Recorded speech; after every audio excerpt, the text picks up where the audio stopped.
Believe in Bristol, we're the Main Street program for downtown Bristol, and we play the role of middleman between our two cities, but we do serve both sides of the state line.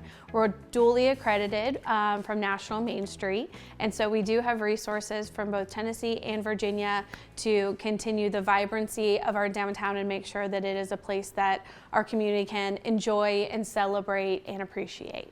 A Main Street organization, I think, is a really vital part of any community, but particularly here in Bristol, where we kind of split between the two states. It's important to have that Switzerland that kind of works with both parties to make sure our design and our atmosphere is all aligned.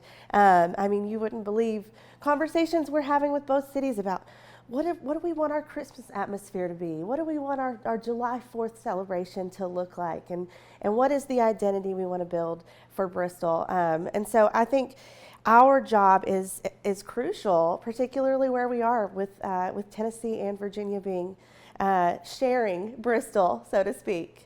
We want downtown to continue to be the place that everyone celebrates and appreciates. And we do that by following 4 different guidelines that we receive from National Main Street. And so we are a 501c3 nonprofit organization. That's our first line of order. And so our board of directors are all on a volunteer basis, and they're a collection of downtown stakeholders, property owners, business owners, but also just lovers of Bristol and lovers of downtown.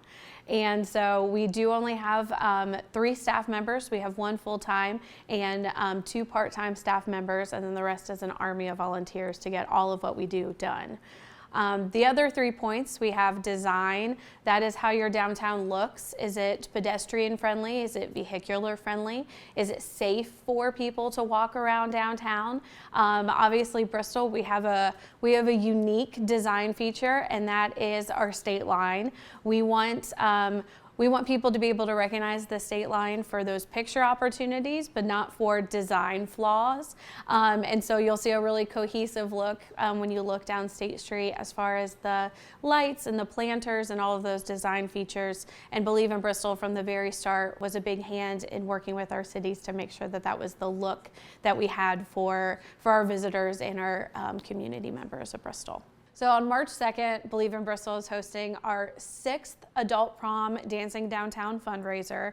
And it's a really fun event. It's an event that has grown over the years and something that people really look forward to every spring. Adult Prom actually came from an idea of one of our board members, and we started it as Dancing Downtown Adult Prom, and it was meant to kind of be a series that we could apply the dancing downtown to a host of different events. So if the adult prom idea got tired and we needed to shift focus to something else, we could still keep it under the same umbrella of dancing downtown.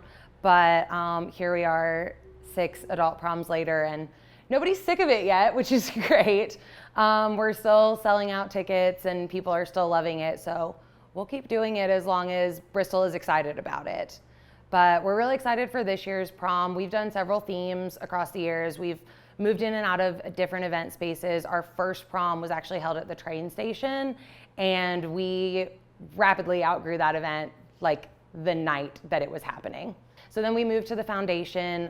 We've had it there several times. We did it once at the old post office when they didn't have anyone renting, which was really nice, but we've moved back to the foundation. They're so great to us, and it's really easy to balance things there. We have a lot of room to spread out. We usually have over 250 people in attendance, so the more space, the better to get everyone in. But we've done several different themes. We did Dress to Impress or Dress to Reminisce. We've done a neon prom. We've done Prom Through the Decades. That was a really fun one. I went 80s. We had Victorian era, we had poodle skirts, we had everything. That was a good one. And so this year's theme is Cowboy Up, which was actually chosen based off of an idea board that we put up at last year's prom.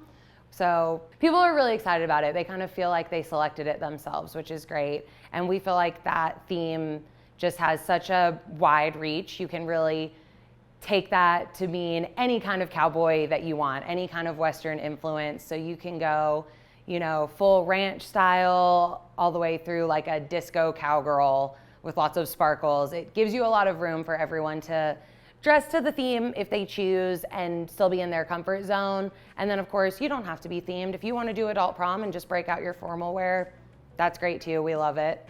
A lot of the large-scale events that Believe in Bristol hosts, whether it be Border Bash or some of our larger-scale Christmas tree lighting events, all of the money that we raise during those different events, whether it's through private sponsorships or private donors or public sponsorships, that money is rolled right back into those events. And so that impacts the different bands that we're able to book for Border Bash, the different atmosphere elements that we're able to bring during Christmas time. But all of that is really a wash for our organizational funds. We don't spend event money on our operations. And so in order to continue what we're doing, bringing different events, we need to be able to keep the lights on and keep the door open for people to be able to continue to bring us great ideas. And so that's really where Adult Prom comes in. It's our biggest fundraiser of the year. It's really one of the only parties that we throw for ourselves to be able to keep this train going and keep our downtown vibrant.